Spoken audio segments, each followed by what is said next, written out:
রাজধানী সহ সারা দেশে শিগগিরই চলমান পরিস্থিতির আরও উত্তরণ হবে, মানুষ স্বাভাবিক জীবনযাত্রায় ফিরে যেতে পারবে। সকালে বাগেরহাটের মোংলা বন্দরে প্রেস ব্রিফিংয়ে এসব কথা বলেন নৌবাহিনী প্রধান অ্যাডমিরাল মোহাম্মদ নাজমুল হাসান। এ সময় তিনি চলমান পরিস্থিতিতে মোংলা ও পায়রা বন্দর সহ বিভিন্ন গুরুত্বপূর্ণ স্থাপনায় নিরাপত্তা ও নৌবাহিনীর কর্মকাণ্ড নিয়ে কথা বলেন।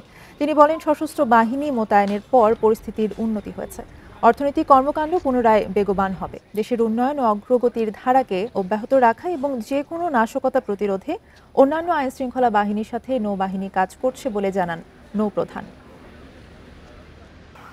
জনসাধারণের সহযোগিতা পেলে, মিডিয়ার সহযোগিতা পেলে আমরা আইনশৃঙ্খলা রক্ষাকারী বাহিনী সহ একত্রিতভাবে কাজ করে খুব শীঘ্রই এই পরিস্থিতি থেকে উত্তরণ ঘটাতে সক্ষম হব এবং আমাদের জনগণ তাদের স্বাভাবিক দৈনন্দিন জীবনযাত্রায় ফিরে যেতে পারবে, অর্থনৈতিক কর্মকাণ্ড পুনরায় বেগবান হবে।